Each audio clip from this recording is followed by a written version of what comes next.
How about Walker Hayes, everybody? Yeah!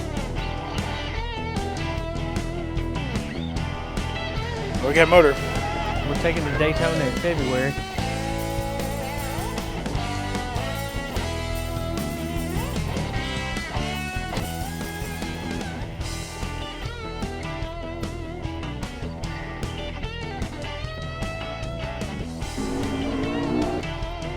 All right, y'all ready? Turned the radio on, it was country music, I listened to it. Get ready for the finest in musical entertainment and racing on anything on wheels. Ladies and gentlemen, get in tune and start your engines because Music and Motors is now. In the business world, somebody who's successful will tell you that nothing can ever happen until somebody sells something. Hello, I'm Wade Hayes, and on this week's episode of Music and Motors, we'll show you what it takes to get race car driver Brad Baker behind the wheel of the 37 car and the promoting of singer-songwriter Walker Hayes as these two young men work to make their dreams come true. Now, I went to the Baker Curb Racing facility to get an education from car owner Gary Baker and driver Brad Baker about the importance of sponsorship. Now we'll get a close-up look at the Ford Fusion race cars and the true meaning of all those decals.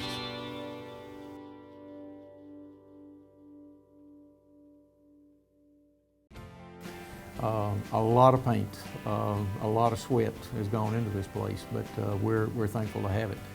It's total square footage, we're about 75,000 square feet, and we're going to need every foot of it. We've got a little bit of excess capacity running 2 cars, but you know, our long-term goal obviously is to be running more than 2 nationwide cars. We'd like, realistically, we'd really love to be running 3 or 4 nationwide cars, and hopefully within the next year or 2, maybe a cup car or 3. So if that's the case, we'll outgrow this facility real quickly. Brad Baker is the son of team owner Gary Baker. He has 37 NASCAR Nationwide Series starts and will drive the Ford Fusion Envirox 37 car that will race in the Nationwide and ARCA REMAX Series races. My father is Gary Baker. He's been a very successful businessman, and not only in racing but also in other interests. But he was also a great father growing up. So I really look up to him in a lot of ways. Every once in a while, maybe I might pass on 1 or 2 things that I finally figured out driving cars that maybe it took me 3 or 4 years to learn, and I figure maybe I can tell him this one little tendency that I finally figured out that 90% of drivers do. In all probability, back when I was 19 or 20, there probably was somebody that told me, and I don't remember because I didn't listen, which is probably about the same result I would get if I tried to tell him.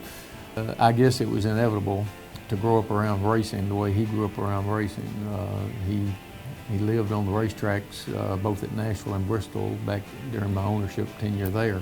It was the kind of thing that, you know, anytime couldn't find Brad, hey, find out where the keys to the pace cars are. He's probably out on the track somewhere lapping one of the pace cars, you know, propped up so we can see out of the windshield. I think back to some of the things that we did together in racing. I guess probably one of the most memorable was when I was racing go-karts. We spent a lot of time just he and I at the track, because I have 3 sisters, and those 3 and my mom were often out doing their own thing, so it was Dad and I at the racetrack on the weekends, and that was it. But we had a lot of fun doing that for several years. We met our junior year in college. We had a class together, racquetball, our sophomore year, and then our senior year he started racing at the Nashville Nashville Speedway, the small track. The family has to be behind you 100% in order to make the whole thing work. And having a family that's grown up in racing, it helps a great deal. We both had an interest in racing. I grew up, my father is a Ford Lincoln Mercury dealer in Manchester, which was my grandfather's business. So my dad took it over. And so I grew up in a racing family of, you know, you go to church on Sunday and you have to get home and get the VCR set for the race. Not only my family, but my wife's family were also big race fans growing up. So it's been great having her support all throughout my racing career. to help push me along. Logan's Roadhouse was his sponsor, and so he did the super trucks, and then he moved up the next year to the late models. And instead of being a negative, she's been a positive, so it's been great. Wow, Baker Curb Racing. Man, this place is incredible. Yeah, all these guys have put a lot of work into this place. They work on it every day, keeping it clean, but they put a couple months into getting the shop ready. It's extremely clean. And one thing I was wanting to ask you about, what about all these stickers on here? Well, a lot of these stickers are actually NASCAR sponsors, all the small ones that you see here in front of the number and in front of the front tires. These are all sponsors for NASCAR, but they also pay the race teams, and it's all across the board. Some will pay the top 10 finishers for the race, some will pay the pole winners, some will pay 1st, 5th, 10th, 15th finishers. So that's why you see all kinds of different numbers on the finish results as far as how much the car has earned. Is there a typical number of sponsors per car, or does it vary? It varies. You'd like to have one major primary sponsor that covers most of the car, and then some smaller secondary sponsors. But you know, teams have been creative in finding different ways to fully fund a team. Sometimes you'll have multiple primary sponsors, you know, a different one each week, or some primary sponsors that give it up for one race to one of your secondary sponsors, and so on. So it's getting more and more complicated, but teams have to find a way to get fully funded. So all of these cars are a Ford car, but that will be your primary sponsor, and then you'll have a secondary sponsor? Well, they are all Ford cars. Primary sponsor on this car is the Kleenex, and they use all of their brands, the Kimberly-Clark brands, like Cottonelle and Huggies and so on. So they put a different one of those on each week, and some of their grocery stores that they work with, they put on there on the car on different weeks. Come on, Wade, let me show you around. Cool. A good trivia question. Who was the very first primary sponsor on a Sprint Cup car in NASCAR racing, as far as country music artist is concerned? It was Waylon Jennings, the Flying W on the number 4 car at Talladega and Daytona. Waylon, that was one of those deals where Waylon had sponsored the car a couple of times at the Daytona 24-hour car. So we had the black and gold Flying W, at the time it was Corvette, entered in the 24-hour Daytona. And I remember as plain as day, we were just sitting in the office one day, and he said, well, we're going to do that race next year. And I said, wide open, if you want to, let's go. Well, what do you think of Gary? What about getting into that bigger race at Daytona 500? I said, well, yeah, Waylon, it could be done. He said, well, okay, let's go. So that was it. Wade, here's one of our cars that's going to be racing the next couple weeks. This one, Kleenex and Kroger have teamed up to benefit one of our charities, and that's why you see all the children's handprints all over the car. I was wondering about that. Another thing I was wondering about, why the stickers for the headlights and the grille? Actually, everything you see on the outside of this car is regulated by NASCAR. The headlights, these are stickers, and all of this grille work here, they're all decals also. NASCAR has us put those on there to make the cars look right.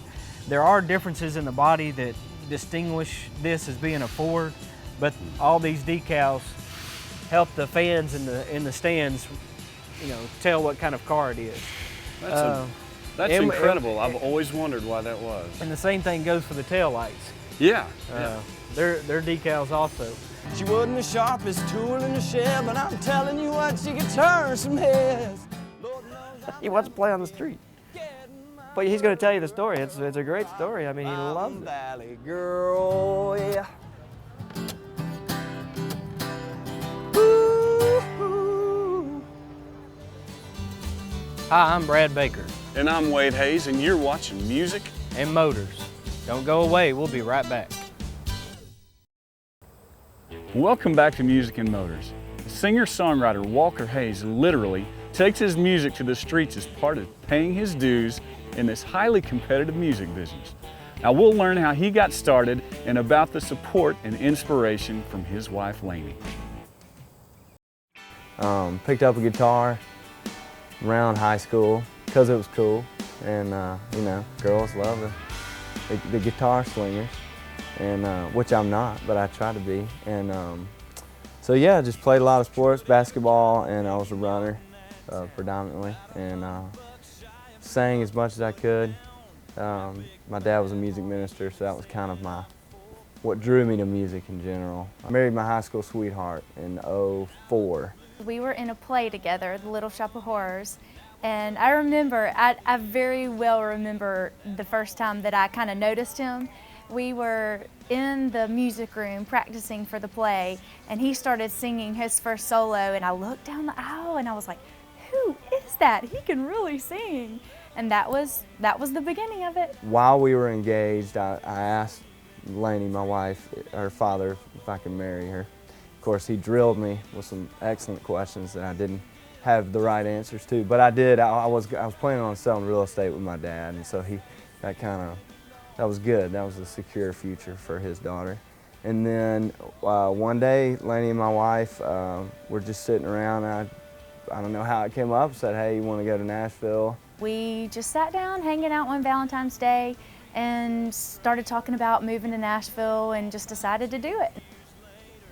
I'll be a singer, you know. We knew absolutely nothing. She said, sure, why not? Why, you know, now, while we can do it. We found us an apartment, drove from our honeymoon to here with a U-Haul, unloaded it all, and really started just looking for jobs and started playing up at the Bluebird and stuff, trying to figure out what it's all about, what you gotta have, what tools, you know, you gotta, what craft you gotta hone, you know, what everybody's looking for. How I met Walker. There's a golfing buddy of mine. His name is Greg O'Brien, and his wife was in the industry, and I got to know him through her, and we played a lot of golf together for years and years. And he's a frustrated singer, guitar player somewhere in his past, I guess. Minor league baseball player, one of those guys, all-purpose. I love him to death like a brother. And one day he says to me as we're playing golf, hey, I've got this guy I want you to listen to. He was out here playing, and I mean, like he so often does, just sitting out here playing the guitar, kind of singing around, and our neighbor a couple doors down heard him and came down. Ends up that she was working at Universal, and just kind of got to know them and got to be good friends with them, and her husband is actually the one that introduced Walker to his now manager. I'm like, 10 years, you haven't said you've got some guy you want me to listen to. What do you mean? I've got this guy, he's really talented, you ought to listen to him. I'm like, well, I'm intrigued because you haven't brought this up in 10 years. I said, where is he? He goes, he lives next door to me. I'm like, lives next door to you? Yeah, I saw him singing on his porch. And I know this guy well enough, how picky he is. He's a strange fella, in a lovable way. How picky he is, it must be good, or he would have never brought it up. Plus, he can really sing really well, this guy. So I said, well, okay, bring him by. That's what I do, you know. I sit here, and people bring people by, and I listen to them sing and stuff like that. And sure enough, they came walking in. We got some coffee. Walker started singing. I said, well, sing another one. Well, you wrote that? And I was just blown away with Walker. I got up and locked the door. You're not going anywhere. Don't anybody move. He was coming up here to be a singer, and of course, I thought he had the voice and he had the talent and the look, and I knew he could do it, and I had faith in him, but it wasn't until we got here and we realized what the industry was really like that we sort of thought we were a little crazy. He wants to play on the street. But he's going to tell you the story. It's a great story. I mean, he loves it. It really scares me. Downtown has always scared me. When I first moved to Nashville, it wasn't like it is now. Lower Broad was scary. I finally get a record deal, dude. Record my own CD. 18 bucks. I wonder if they'll promote it. A lot of people do this? I have one. Oh, I know what you're talking about. Right next to the food thing. But you get a lot of people who do it at nights? Right on, man. That's awesome. Cool. Cool. Come on. Yeah, I mean, I would consider this as part of my story, you know, and it's a cool thing. I mean, Look me up if you're ever on the West Coast, and that was all she wrote.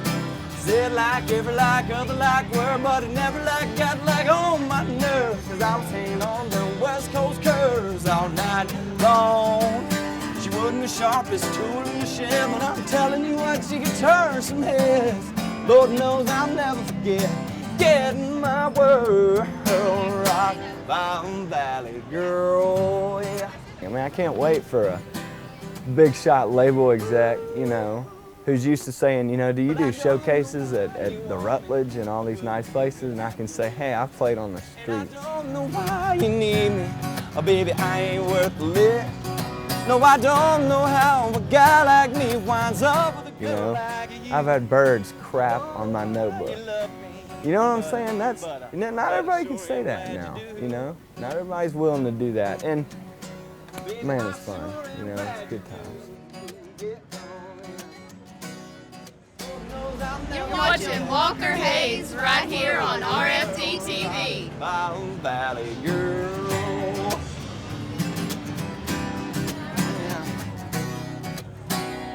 Woo!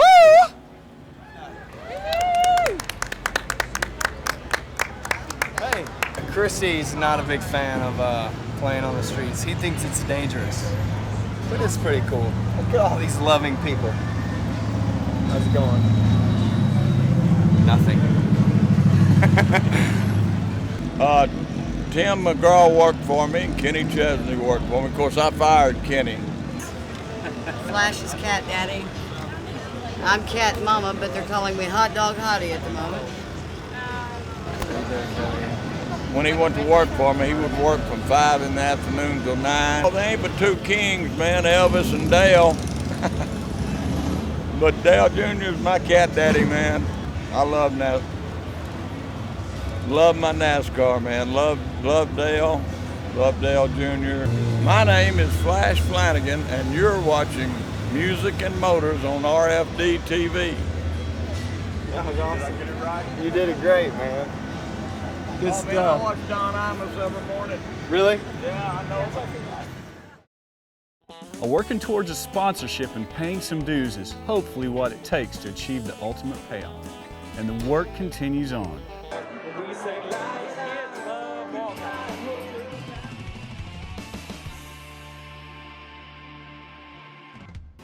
So Kleenex has their Huggies brand on here this week. We also have the B Post here. We have associate sponsors like Carino's, and the United States Postal Service is one of our major associate sponsors. So we do a lot with them. We have a two-car team currently, the 27 car and the 37 car, both of which run the nationwide series, of course, NASCAR.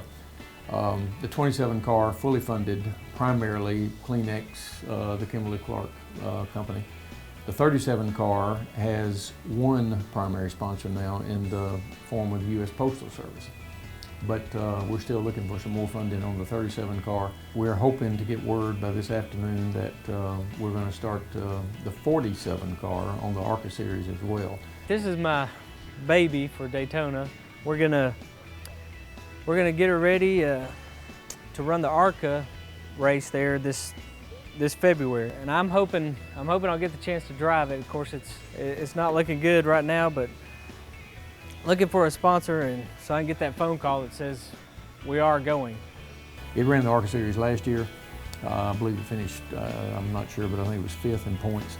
And we really have high expectations for that car if we get it on the ARCA circuit. That car is going to win Daytona, and that car is going to win a championship. That's just our expectation. I spend most of my time focused on when is it going to happen? When is somebody going to cut my song? When is a label going to look at me and go, we can sell this product and put an album out? I mean, that's primarily my focus, I have to admit. I'm sad to admit. But if I take a step back and look where I am, who gets to get up, and write a song from 9 to 1, and that's their job? You know, nobody gets to do that, and I get paid to do it right now. You know, thank God, and not, you know, there's a lot of people coming to Nashville who would do anything for a publishing deal. So, you know, to be honest with you, I'm a pretty lucky guy right now, but I do hope there's more in the future.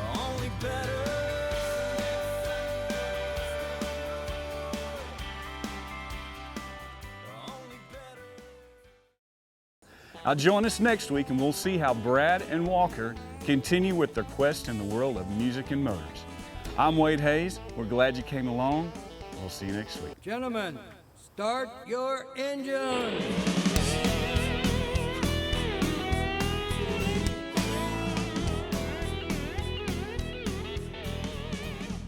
Well, tell me honestly, nobody really wants to be sponsored by Viagra, do they? Not really, but I mean, every race team is willing to take any sponsor they can get, believe me. I always felt sorry for that guy. I don't know why.